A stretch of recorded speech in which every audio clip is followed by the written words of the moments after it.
This is the Cycling Over 60 podcast, Season 2, Episode 21, Winter Bicycling, and I'm your host, Tom Butler.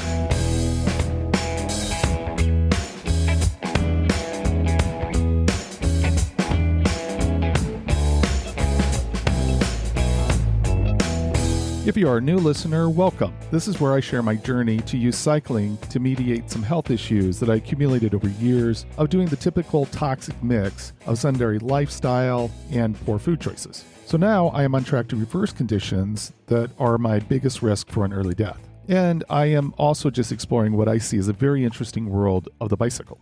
This season of the podcast, I'm trying to do something I never thought I would do. I plan to ride about 400 miles across the state of Washington. I am getting more than a little pushback from my wife, who thinks that I'm pursuing too difficult of a next step. She would prefer that I dial it down a bit and just focus on managing my insulin resistance over the next 12 months. But I think having the goal of a ride across Washington is exactly what I need to push me to get on the bike and put in the miles that I need to burn some fat.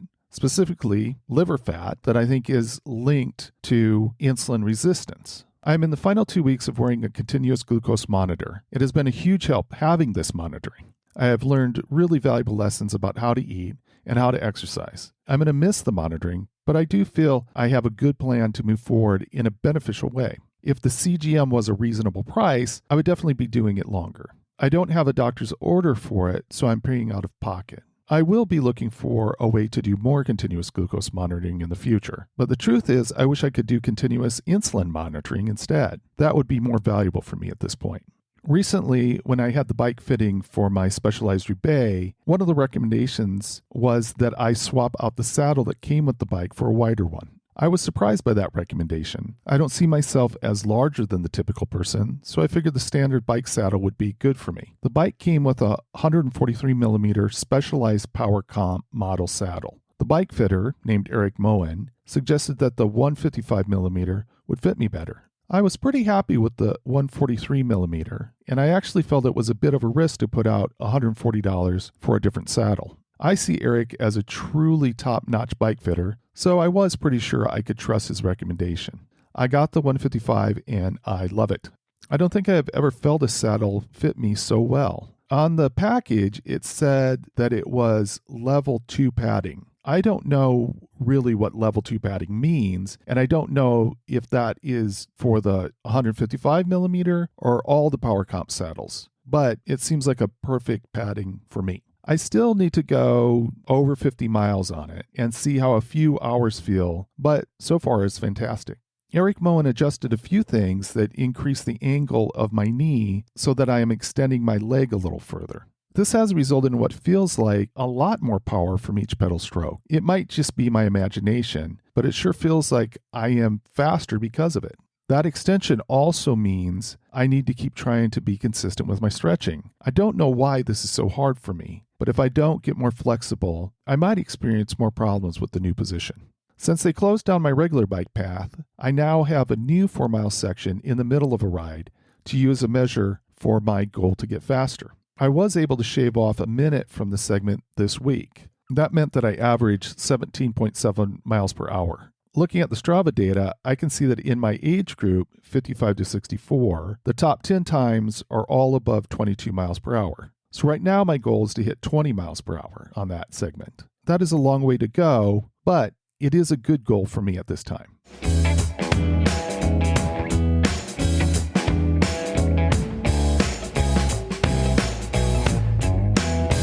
It is the time of year when to put time on the bike, I have to be willing to deal with some rain and somewhat chilly temperatures. So I wanted to bring someone on who has thought a bit about the topic. I was able to get Tom Babin to join me for a conversation about winter biking, and as you will hear, he brings years of focus on the topic to the podcast. Here is our conversation. It's always awesome when I can find the perfect guest for a topic, and that is the case today. Thank you, Tom Babin, for taking the time to join me. Oh, thanks for inviting me. I'm happy to be here. Now, you are a conveyor of ideas. I would call you a writer because you are an author and a journalist, but you also create compelling video content, so it goes beyond writing. You also seem to be an expert at one-handed writing, by the way, as far as what I've observed. How do you describe what you do? Well, I have learned how to one-hand ride because I'm holding a selfie stick. That's true. Hopefully not my legacy, though. Yeah, I still think of myself as a writer. My background was in writing. I have written a book called Frostbike about winter cycling.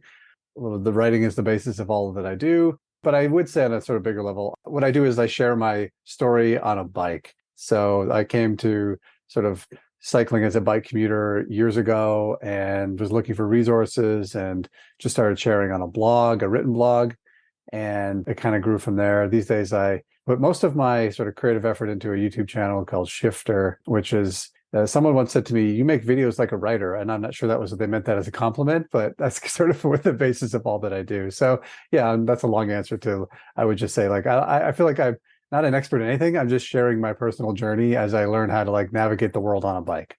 Well, I don't know that I would have thought that your videos are the videos of a writer or done like a writer, but I sure enjoy your videos on Shifter. So I think you're doing a great job with that. Thank you. Can you share a memory, like an early significant memory of biking?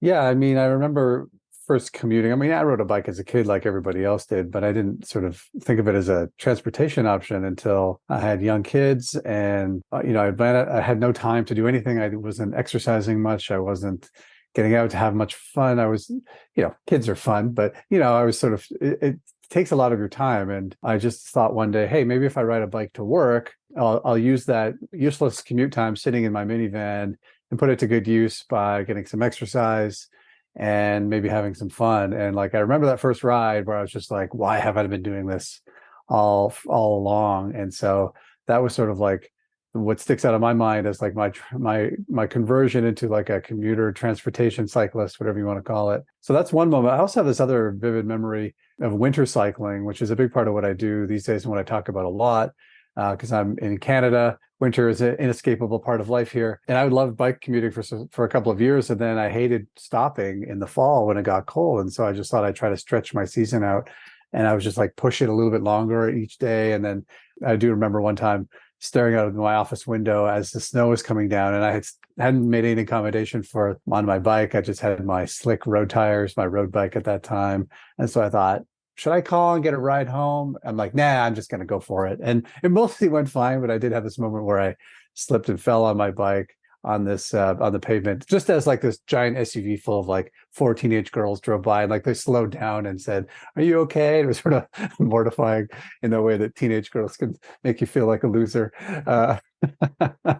So that was another moment where I realized, hey, maybe I should put some thought into this winter cycling and figure it out. So that was sort of like the genesis of both cycling and winter cycling for me.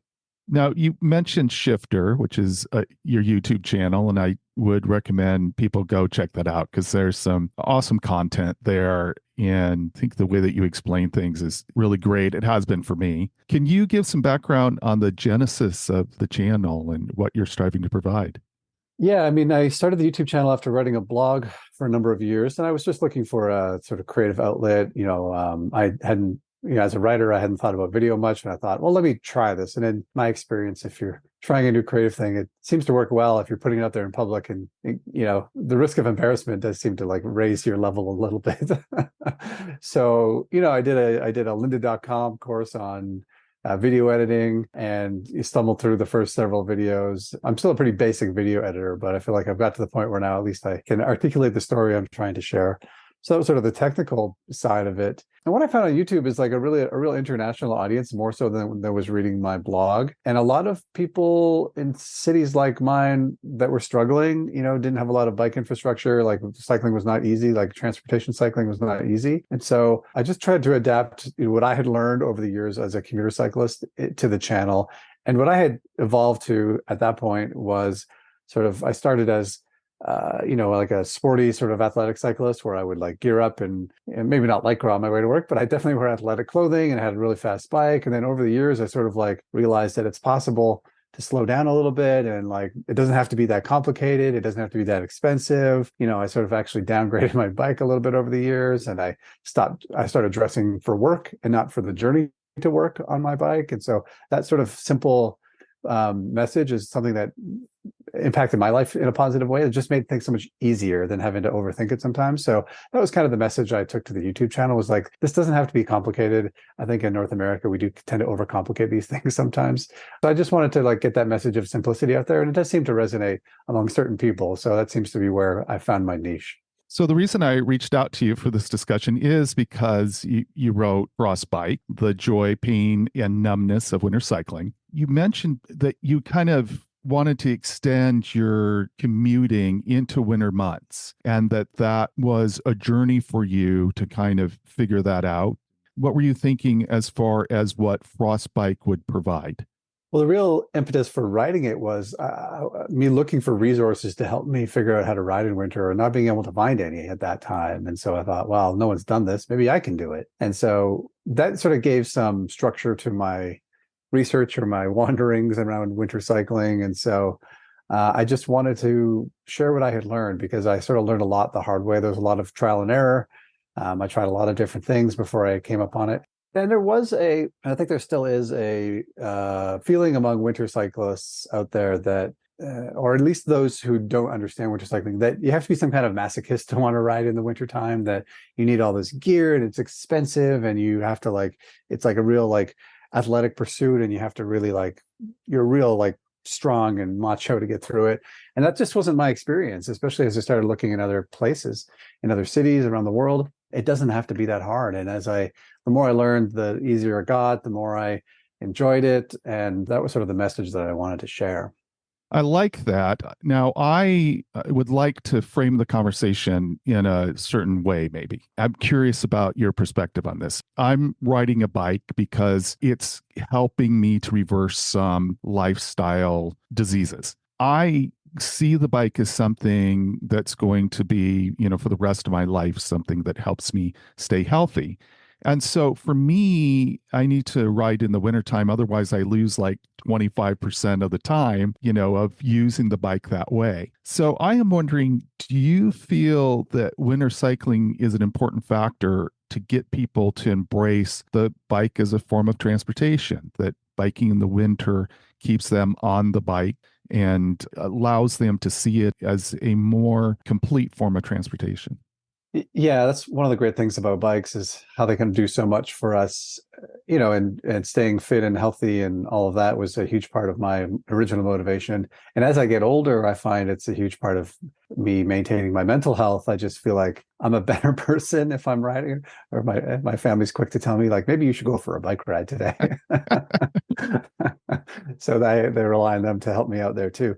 I would actually reverse, like almost think of the question in a different way. Like I think in a North American context, we so often think of cycling only as an athletic pursuit, or like an activity for fitness or health or recreation. And that's great. I do that all the time also. And I think along with that, we just stopped thinking about it as a transportation option in the wintertime, because winter as a sport, it just doesn't exist that much in the wintertime. It sort of gets shut down. So I often sort of think like, if we were to think about cycling as a transportation option year round, it might actually get more people into cycling, rather than cycling getting more people into winter riding, if you know what I mean. And I think the thing that's held a lot of people back from winter cycling is they don't feel safe. And I think that comes down to like, the gear hasn't always been there. Winter cycling gear is amazing now compared to when I started, years and years ago. Studded tire in the snow will change your life. Plus, there's lots of great athletic sort of sport cycling gear that for the wintertime that keeps you warm. All that stuff is way better now than it used to be. And there's some cities that are starting to build infrastructure. I think that's the real safety fear in winter, is like the infrastructure isn't safe, especially in winter. Like if you're riding in the summertime with cars, I think if you're a strong, confident cyclist, you can do it. Like I do it all the time. But if you're one of those ones who like doesn't feel safe even in the summertime, and you really need a protected bike lane to get you where you're going, you're absolutely not going to do it in the wintertime, because that extra risk of slipping and falling. So I think that as the cities evolve, and we're seeing more and more cities build good quality bike lanes that are keeping people safe, and more of them are maintaining them through the winter to make it safe, I think you're going to see more people on riding. So I do think as a transportation option, absolutely, it's viable. It can happen in all kinds of places. It currently happens in all kinds of snowy winter places. And it does all those fitness benefits, the physical and mental health you get from it in the summertime, absolutely apply in the winter. With the added bonus I found, if we're talking about outlook, is that it made me fall in love with winter again. I think so many of us hate winter. We just avoid it. We go from our heated home to our heated car to our heated office, and we never even experience it. But like, I've learned to love winter again. I get outside, and some of my best bike rides are, on those winter days when the snow is softly falling and it's quiet and it feels great. And, the muffled sounds, I just love that now too. So winter is different everywhere, but I do think it does sort of expand a lot of options in lots of different ways for fitness, for health, for transportation, if we stop thinking of it as a seasonal thing. I live in the Seattle area, and so we don't really experience rough winter conditions here. I'm wondering if you could talk about what your winter biking is like where you live. Yeah, I actually think you guys might have it harder than me. So I live in Calgary, which is on the other side of the Rockies from Seattle. It gets cold here. We have a long, cold winter. We get snow, not as much snow as in the eastern part of the continent, but we get snow. And I've actually found it quite easy to deal with the cold because your body is just like this great internal furnace. You probably find this riding in the chillier winter months as well. The problem is not staying warm, it's staying cool enough, I find, in the wintertime. I always advise people to layer up because you're going to strip those layers off. And I stole this line from a cross-country skier once who says, cross-country skiers face the same problem because there's so much aerobic exercise that they just get so hot. He used to say, be bold, start cold. And so I always wear like one layer less than I think I will need. So that's some of the accommodation. With the snow and ice, I think a studded tire has made a huge difference. Just even one on the front has made a huge difference for me. Lots of people are using fat bikes in the snow, and I think that's amazing for them. We don't get a lot of snow. We get a lot of freeze melt cycles here, so there's lots of ice, and so a fat bike is not required. I find it a bit too inefficient for the commute that I have, but it works for a lot of people. So that sort of works here in the snowy conditions. And I think a lot of that probably applies in more rainier spots like you guys on the coast. I think winter rain gear has helped a lot.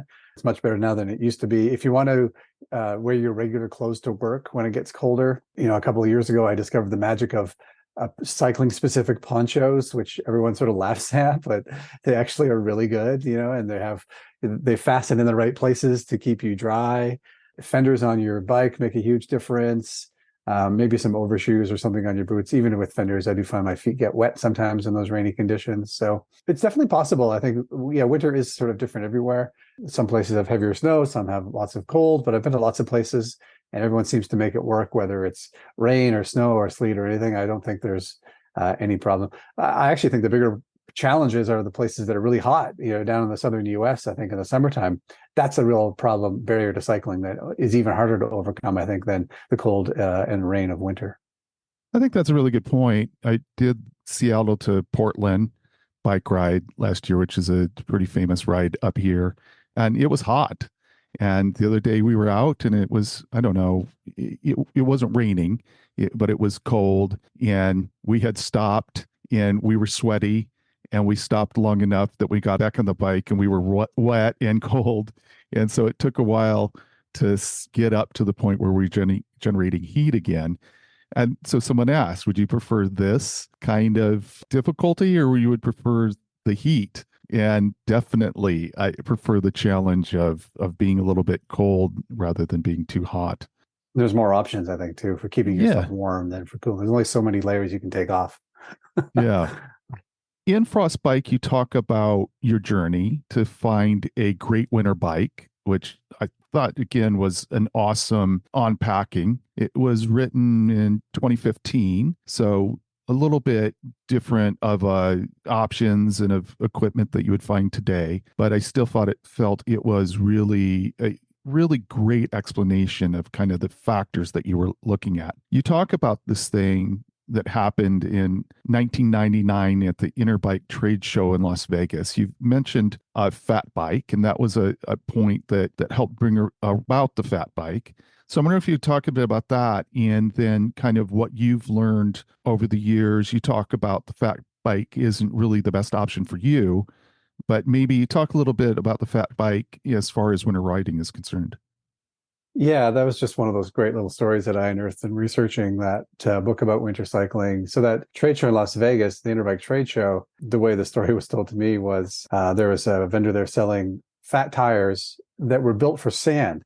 I think he was out of an operator out of Mexico who was offering tours through some of the desert areas, through some of the sand. And so he had this thought that he would make these really fat tires, and then he had built a couple of frames to accommodate these fat tires. There was a couple of people from Alaska who were there at the time too, and saw these fat tires and thought, hey, I know where I could use those things. And so bringing them back up to Alaska, and sort of, it took a bit of time. I think, we take for granted now how easy it is to just go buy a fat bike. But when frames couldn't accommodate these huge tires, that was a problem. It wasn't just the frames, everything had to align on the back, and the transmission and the suspension had to work. And so it took a couple of years, I think, to get things going. And I actually have a friend here in Calgary who has this great story. The first time he encountered a fat bike, he's an outdoor endurance cyclist, and he was doing the Interbike, which happened years ago, which was a sort of a extended, like, I think it was a 500-mile winter bike ride in Alaska,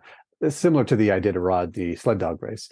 And so he remembers just seeing these really fat tracks in the snow for days and days, and thinking, what is going on here? And the bike was always ahead of him, and he didn't see till the end what was going on here. And what had emerged was someone had adapted these fat bikes, these fat tires for snow. And so there was a time, it took a long time for those to take off. Of course, the original owners or creators of this did not enjoy a huge windfall from this, but other people saw these. I'd say about 10 years ago, bikes manufacturers started taking fat biking seriously, and now they're everywhere. I was worried that they would not last because, as you know, probably cycling is very trendy, and like there's always like something new that everyone seems to jump on. If it's gravel bikes or fat bikes, it is always like something new to try. But fat bikes are here to stay. They've gotten so much better. In the old days, those tires were really big and heavy.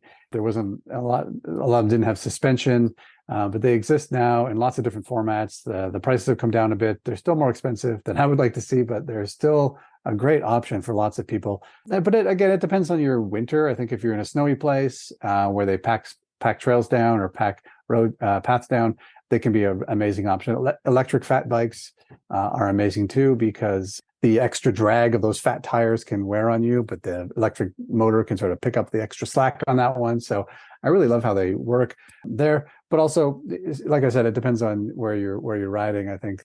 And there's a bit of trial and error. For a long time, when people say, I don't have any money, but I want a winter bike. Here's my answer. Get an old mountain bike, like from the 90s, make it a single speed, put some fenders on it, and just go. That's probably all that you really need. Winter can be hard on bikes, especially in cities, because there's so much salt sometimes placed on roads. And so I rusted out a couple of beloved bikes in the past, which broke my heart. So I say, like, get a cheap bike, make it single speed, because it's all going to gum up all of your derailleurs and gears anyway, and just go for it. You're going to replace the chain once a year.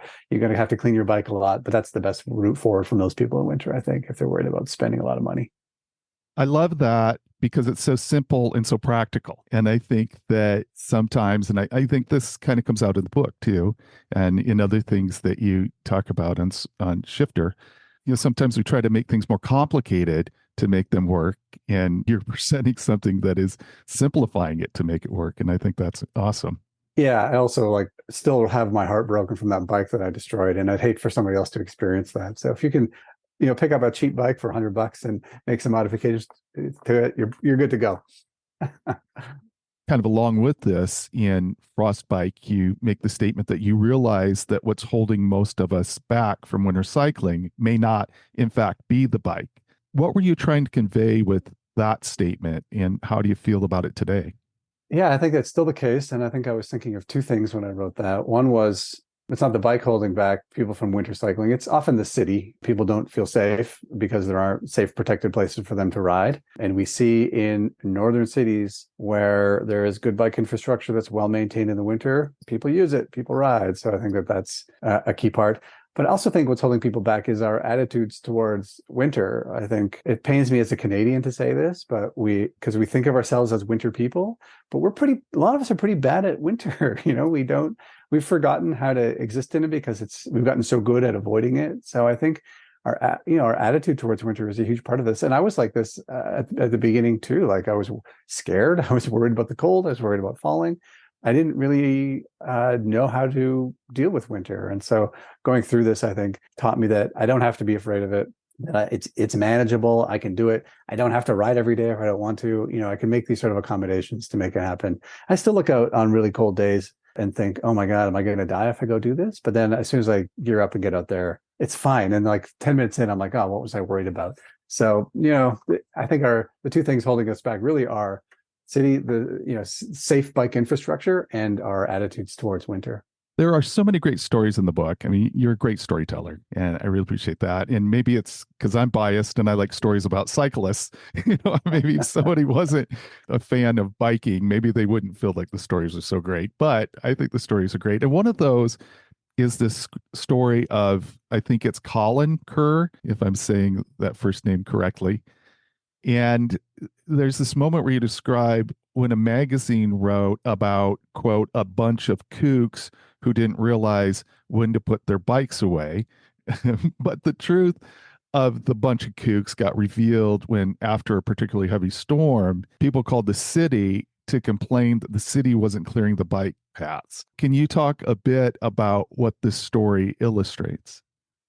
Yeah, I love the story. It's like a real turning point here in Calgary, where I live. So these kooks for years had taken upon themselves to clear the pathways of snow in the wintertime because they wanted to use them. And so there was a small group of them who got fed up waiting for the city to do it. The city wasn't clearing pathways at the time. They're only clearing roads because they didn't think anyone cared about, I don't know, recreation in the wintertime, I guess. And so they had rigged up these weird little plows they would drag behind their bikes. And they would go up and down the pathway in the mornings when it was snowing. And they were so good at it that people just started assuming that the city was doing it. And so when this huge snowstorm came and the snow was too heavy for these kooks to get up there and clear it because their equipment wasn't working, the city hall was flooded with all these phone calls from people saying, "Why aren't you clearing the pathway?"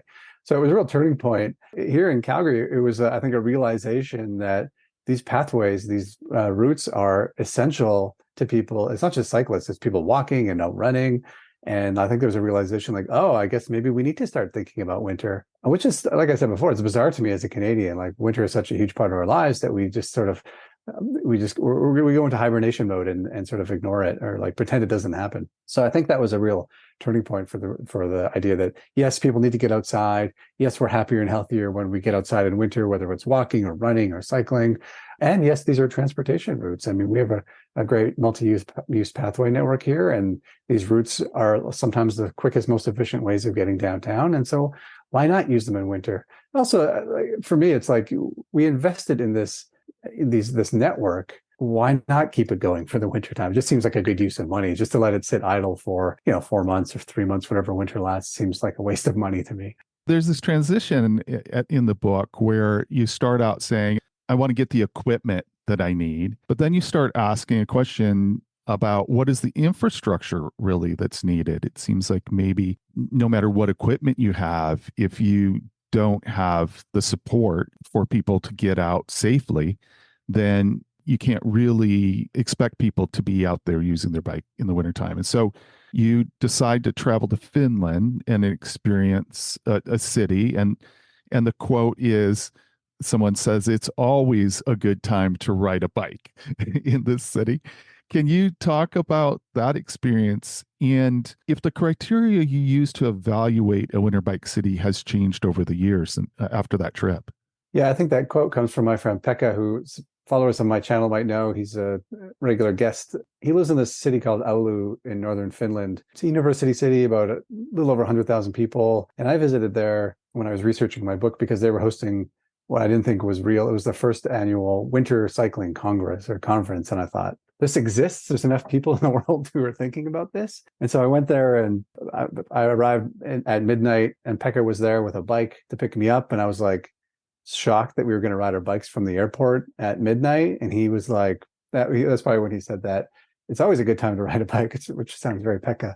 He's just very practical about the whole thing. And so we rode, and I was like, that was a turning point for me also in the realization that, like in the potential of winter cycling. So Oulu has been built since the 70s. They had a planner in the 70s who just had a lot of foresight and realized that putting pathways in for cyclists and pedestrians, putting those in before the roads go in, giving priority to those just makes more sense. And so they had building it out since the 60s and 70s. So they have these really wide paths that are often shorter distances than the car drivers have to go, which only makes sense when you think about it. What was really shocking to me was the maintenance of them. And so, this is a subarctic city. They get a lot of snow. They had developed this sort of way of maintaining the infrastructure by, instead of plowing it down to the pavement, they would leave like an inch of snow, and they would just scrape the top off. And they've developed these ways of doing this where they just have like a packed layer. And I was very nervous riding on this packed layer, but I was amazed at how much traction it gave. And so we rode through the city in the middle of the night on the snow, and I couldn't believe how easy it was to get where we needed to go. And then waking up in the morning when I stepped out of my hotel and I just saw like streams of people on bikes, not fat bikes, not studded tires, just regular, often those upright European style bikes with baskets. And it was kids and moms with their kids and older people and retirees going to get groceries, and everybody was riding, and nobody was wearing special gear, and nobody was, riding a special bike. And so I think this was like a real change for me in my thinking about winter cycling. That conference actually was the first time I saw a fat bike. Someone from Minnesota had come to the conference and brought his fat bike to show it off. And it was like, it was sort of the talk of the community. People were like fascinated, but also baffled. Like, why do you need this thing? But it worked. And so that sort of made me realize that there's the two components that make it easy in a city to ride bikes are good, safe infrastructure. So these pathways were built for great use in the summertime. And so what works in the summer, if it's safe and protected, will work in the winter. But then the maintenance is a big part of it too. And I think Oulu has, for people who care about things like blade depth on plows and like, corduroy finishes on plows, they're sort of looked at as the innovators. And, lots of places have lots to learn from Oulu. But all there is sort of cities are different. So that doesn't exactly what they do doesn't work. I think the real lesson from that is like a good winter city responds to the conditions that exist there. They don't just like go out and do the same thing every day. In Oulu, one of the requirements of the plow drivers is that they have to ride a bike on these things. They have to understand what it's like for a user. And, it's 24 hours. So if it snows in the morning and they plow, and it keeps snowing, they will come back again later in the day to keep it. Sometimes here we plow once in the morning and that's it, no matter how much snow comes. So your commute in the morning might be great, and then the way home it's a disaster. So I think what I learned, I think what's an important part of it is like you need to respond to the conditions that exist in your city. And so I slowly see that getting out there. More cities are experimenting with these things. So it's really nice to see. I don't think my thinking of that has changed. What I think has changed is that you can't just mimic what's happening in Oulu all the time. You sort of have to take their approach of like figuring it out for your conditions. Yeah, I like that. It's a more comprehensive mindset. It sounds like what you're saying. I think so. Yeah. And also, even just for North American cities, just a recognition that these are important routes for people to use, and you need to take it seriously that people count on these to get around. And so I sometimes think North American cities look at this as like, oh, the city's doing you a favor. And if they don't get to it, whatever, it's just a bonus anyway. No, I think of it like a bus. Like a bus is no good if you don't know if it's coming. If you're sitting at the bus stop and you're not sure if the bus is going to come, then that's not a viable transportation option. It's like a pathway, like a bike route. If you're not sure if it's going to be maintained, then it's not a viable transportation route for you as well. So, taking it seriously is the first step. When you were in Finland, you noticed an elderly lady on a bike. And I see a lot of elderly riders, both men and women, but I think you were noticing something different. I see older riders who get out and get fit, but I think what the elderly woman that you had seen while you were struck with that is that I think you talked about you're just as likely to see a rider out doing daily chores as riding to get fit there. I'm wondering if it has changed where you live, that you now see older people simply relying on a bike for what you called the mundanity in Oulu. Yeah, absolutely. I mean, things have changed a lot here in that time. I see a lot more people out riding, period, whether they're out for recreation or transportation or fitness. There's just more people out riding. And I think that's a function of the fact that there's more safe places to ride in the city now too. So it's easier to get out. It's more fun. You don't have to worry about getting run over. So that just encourages more people to do it. I definitely see more older people out riding, especially I think e-bikes has made a huge difference in that, both for recreation and for transportation. I just think it just takes the edge off a little bit. We're a river city, so there's big river valleys that people need to go through. And I think if you can ride your e-bike 95% of the time on flat terrain, but you hit those river valleys, and just having like a little bit of bonus just makes it a bit easier to get out. So I think I see that. I think it's getting a bit more normalized. Transportation cycling is getting a bit more normalized because it is getting easier. So I see more, not just older people, but kids with their families, or moms with cargo bikes, the good cargo bikes with the kids in the front bucket, riding them to school. I see more of that. One of the things I've noticed in traveling to cities around the world and nerding out on cycling in those cities is it seems to me as cycling gets more normalized, it gets more diverse also. So if it's hard to ride, what you tend to get is young men who are super confident and aggressive in their cycling. That's fine. Those guys can ride. They always will. But as cycling gets more safe and more inclusive and easier and more practical, then you get more women, you get more older people, you get more different types of bikes, and you get all kinds of people too. So I just came back from a trip to Paris, and Paris has had some amazing bike transformations in the last 5 years. They've put in hundreds of kilometers of bike lanes and closed streets to cars, riding along the Seine, which used to be a car street on a bike on a Sunday afternoon was like, an amazing bike experience too. And I was just struck by the same thing. So many different types of people riding, all different types of bikes, some sporty, some not, some wearing helmets, some not wearing helmets, some with baskets, some with road bikes. So I think that diversity is sort of a key element of a good bike city.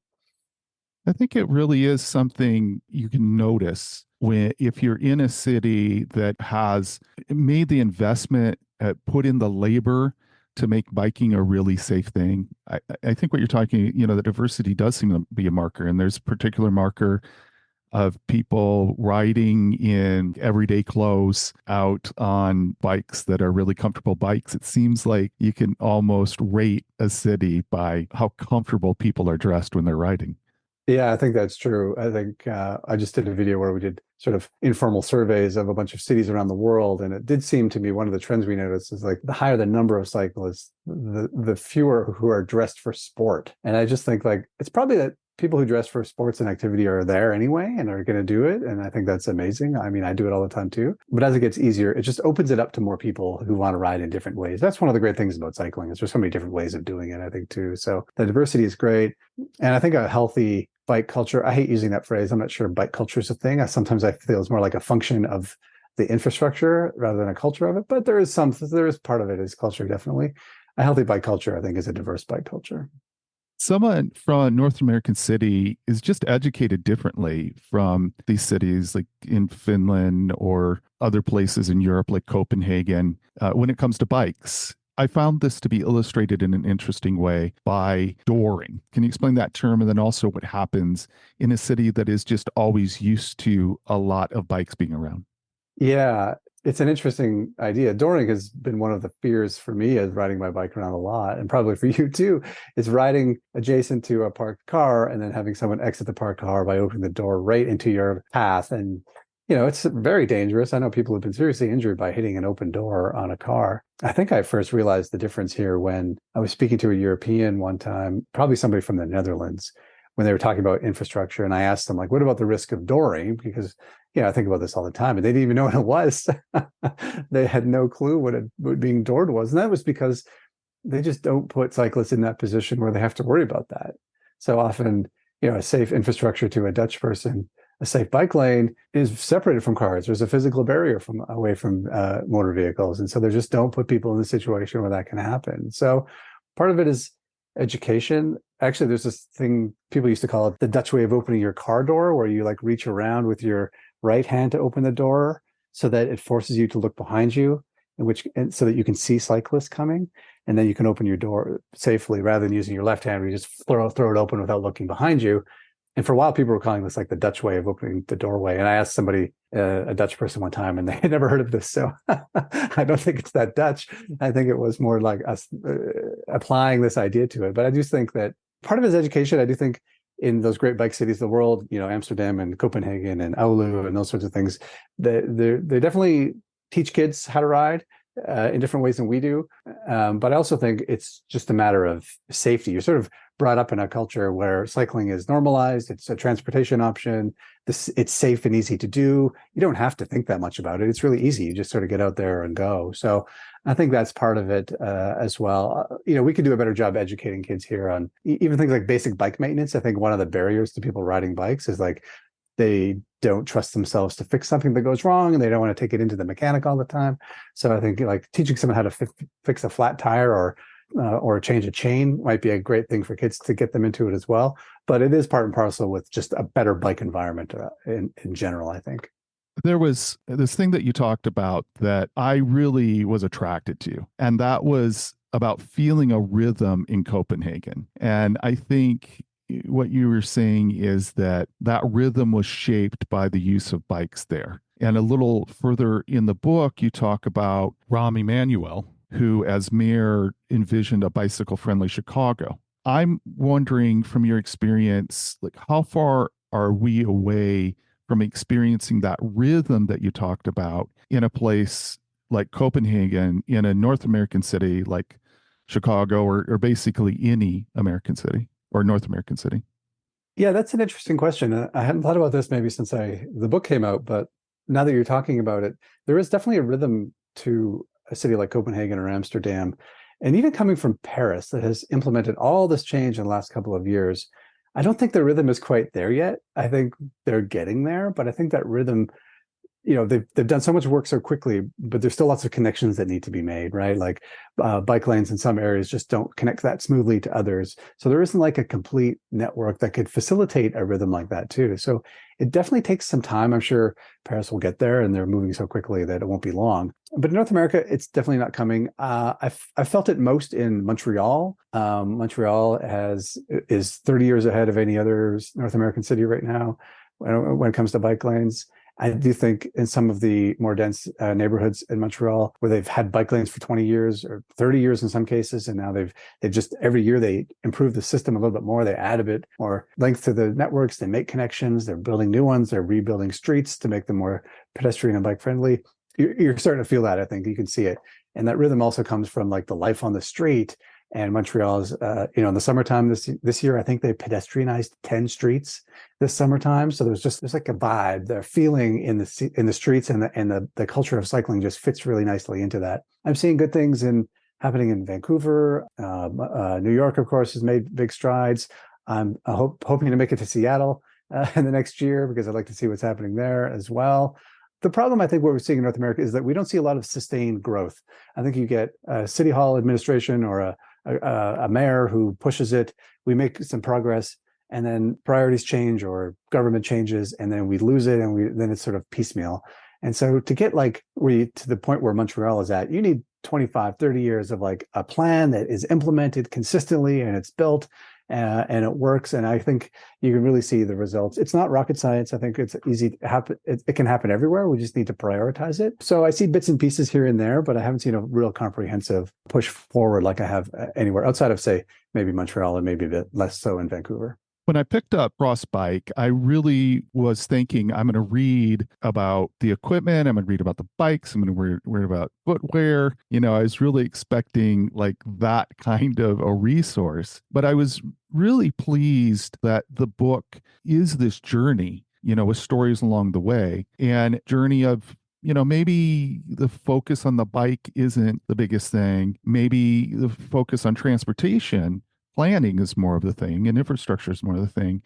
And that takes this very interesting turn in my mind, which you've already mentioned, and that it dives into the element of mindset. So I found that was, for me, an awesome surprise of this book and kind of where you went with it, in that it really kind of got deep into what keeps us from enjoying things. So it seems to me that we are in such a high pursuit of comfort that we miss out on something like winter cycling. And I find this a bit similar to, I've heard some talks about climate change will most likely require people to live with being warmer. And we're used to air conditioning, and we're used to being at a certain set point as far as temperatures go. We don't want to go 3 degrees higher or 3 degrees lower, or we become less tolerant of feeling uncomfortable as far as temperature. I'm wondering if you could talk about if that resonates with you, and if you can talk a bit about this dynamic as far as it relates to winter cycling. I mentioned earlier, I think one of the things that I really learned about that whole process was falling in love with winter again. And I think part of that for me was like a deeper connection to like the ebbs and flows of the season and of nature. I think I had grown accustomed to going to work with just a light jacket on because I, would go in my heated car, and then I would never be outside. And so once I started riding my bike and I was forced myself outside anyway, yeah, I had to think a bit more about the weather, but I also found that I enjoyed that. Like on the days that are just 5 degrees warmer, I was like, it felt like summertime. I like really enjoyed that. I still like short days in the wintertime. for me now, when I commute in the morning, I get sunrise, and when I come home at night, I get sunset. And those winter sunrises and sunsets are amazing. I annoy my family too when the winter light is out, and I'm like, I find pleasure in that. Like it's just a different kind of light. It just things look different. And I always point that out and my kids roll their eyes like I'm some crazy person. But like these are like the little things that I've like the pleasure I think that you're mentioning that I've found in winter. And I think that's really connected to the ebbs and flows of the season, the changing of the season. I love fall riding now because it's more comfortable temperature wise. And, maybe that's, I can dress a bit differently. I don't think I would have appreciated that in the past. So I do think like that's part of getting myself out of the sort of comfortable stasis that I was in, maybe help me understand sort of have a deeper connection to the nature. I also love its connection to the city that cycling gives me. I notice things more often. Like if I'm riding past a building that's under construction, it's sort of nice to see it go up and be completed. If there's changes if a tree is removed, I will notice. I will probably whip right by it in my car and not even think about it. Sometimes in the summertime, if there's an outdoor festival, it's nice. You can smell the food that's cooking, all the stuff that you sort of miss. The car sort of deprives you of those sensory experiences. So I really like that part of it as well. So I think that kind of adaptation is really nice. I also read a study recently about cyclists, people who ride their bikes in cities being more engaged citizens. I'm not sure I buy all this, but it was also like studies out of Germany, I think it was, people who ride bikes are more involved in volunteer organizations. They vote at higher rates. They're more likely to get involved in politics. And the theory of the authors was that cycling connects you a bit more to your community. You just see more. You're more in it. You're immersed in it more than a car, which kind of cuts you off. So I'm not sure I'm all in on that one, but it's an interesting observation. I certainly see it with my connection to nature. Well, I'm certainly all in on that concept. I do think people that ride bikes are just better people. Of course, yeah, okay. I'm one of those people. We'll go with that. Yes. As you were talking, I thought about, I remember one time we were in Fairbanks, Alaska, and it had warmed up to 32 degrees, which, in Fairbanks, it can be 50 below zero, extended periods of time. And so you figure from 50 below to 32 degrees, that's really a significant change. And so there was someone out in a Hawaiian shirt with a barbecue. In my mind, they're like going, hey, it's barbecue weather now. It's gotten up to 32 degrees. And I thought that was just such an awesome illustration of something you just briefly mentioned, which was adaptation. I'm betting that through the years, you have adapted a lot to riding in the wintertime. Yeah, I think so. Adapted in my habits, but also I do think I don't know if there's any science behind this, but I do feel like my body adjusts each year to the different seasons. And so, a temperature that would make me really cold in, October, by January, it feels like summertime. And so I'm taking my mittens off at that temperature too. I also think cities are adjusting better to winter now as well. There is this initiative that goes back 30 or 40 years called the Winter Cities Initiative that encourages city planners and private developers to think about winter in things like architecture, shadows and icicle line, where's the icicle going to fall? There's another city in Alberta here called Edmonton that has a Winter Cities Committee, and their whole point is to make winter better for citizens. And so they organize festivals, they have community organized snowball fights and outdoor patios that are heated. All these little things that we didn't think about for a long time are starting to get better because I think climate change is absolutely changing winter, I think too. But I think maybe that's helping people appreciate, some of the things that we took for granted before. There's definitely a beauty in winter that you can miss if you're not looking for it. So hopefully, I love winter. I'm also like a skier, so I don't want winter to go anywhere. I hope it's here forever. But I think as it's changing, maybe people are starting to realize and appreciate it a bit more. So, as I said, it was a few years ago that the book was published. And you mentioned something here where you talked about go out and get a 1990s era mountain bike and, make it a really practical, really simple machine for going out in the snow. And I think that represents kind of a whole transition in thinking about the bike. And I'm wondering if there's anything else you can think about the process of riding Frostbike, the research that you did, the writing, the thinking, the traveling. As you look back at that, what are some other things that you can think of that kind of transitioned your thinking, not just about winter biking, but biking in general? Oh, that's a good question. I think it's changed my thinking around urban life in general. I think, the longer I sort of talk about cycling in a city, the longer I realize it's not really about cycling, it's about the city. It's about city life, the way we choose to organize our lives in a city. I think I've started to appreciate that there are different ways of living and that it's okay if somebody wants to live in the suburbs and drive their car, but not everybody wants to do that. And that there are different ways of living in a more dense environment that are healthy and functional, and it's okay for that as well. So I think when I started this, I thought mostly about the bike. You're probably right. It was more about like, how can I get through this? And honestly, the most common questions I get are about which kind of bike should I ride, or how can I make this work with my bike? But I think probably what I think about more now is the city and the community and how we can make life better for people in a way that cycling is just part of it. I just think, like, I love urban cycling so much. I think it is good for me personally, but it's also great for the city. I just think it makes our streets better and our life more vibrant, and you meet your neighbors more and you wave to your friends as you are riding. And it also, in an era of climate change, I think it's a crucial part. We can't ignore it. I don't think it's the only solution to climate change, but it's a huge part that we've overlooked over the years. And so all of these things can sort of work together. They're a part, they're all kind of outgrowths of cycling, but really they're outgrowths of our lives in cities. Well, that was a great question and a rambling answer. No, it was great. I do think it has maybe changed my thinking in lots of ways. What do you have coming up? Do you have anything that you can talk about that you're either for shifter or for riding? Do you have any projects that you have coming up? Well, I have lots of plans. I was looking at my notebook of ideas and it's overflowing. Some people are like, aren't you tired of talking about that yet? No, I love it. I can't wait to do more of it. So I was lucky enough to just get back from a trip to Europe. So I mentioned Paris earlier. I spent some time in Germany as well. And every time I go someplace new, it's eye-opening for me. I just published a video on my YouTube channel about, I mentioned earlier too, I call it the Shifter Global Bike Culture Index, where we examine the culture of cities. And this was viewer contributions. They sort of gave me data on what they collected in their city. And it just like blew my mind. We got more than 100 cities, but to see the differences in all of these cities and how people are riding bikes in different ways, now I'm just like, I need to go explore, some of the things, I've always heard about Japan and the way that it's got a great bike culture without much bike infrastructure. And that was reiterated here. So now I'm like, oh, I need to go to Tokyo.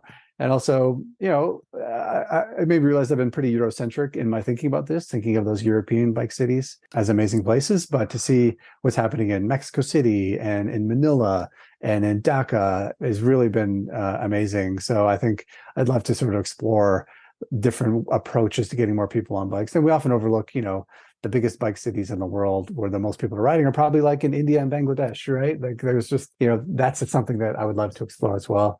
So there's that. And I've got a whole year full of YouTube videos planned. And as the channel has grown, my ambitions have grown too. So I'm hoping we can amp up the quality, and I want to get a bit deeper on some of the bigger issues. So I've got lots of plans. Most of them focused around that YouTube channel because there's such a great community that's built up there. And, it's a great environment. I'm really happy to be part of it. Well, that's fantastic. And I look forward to seeing that content as it gets released. Tom Babin, I thank you so much for taking the time to do this. It was great. I'm so glad I discovered Frostbike, your book, and the Shifter YouTube. Shifter was actually the first place that I discovered you. Thanks for taking the time to do this. This was a lot of fun. Thanks, Tom. I really appreciate it. I enjoyed it. And I hope you have a lot of fun on your adventures, not just working, but also just enjoying biking for the fun of it. Take care and have a good holiday. You too. Thanks very much. Bye now.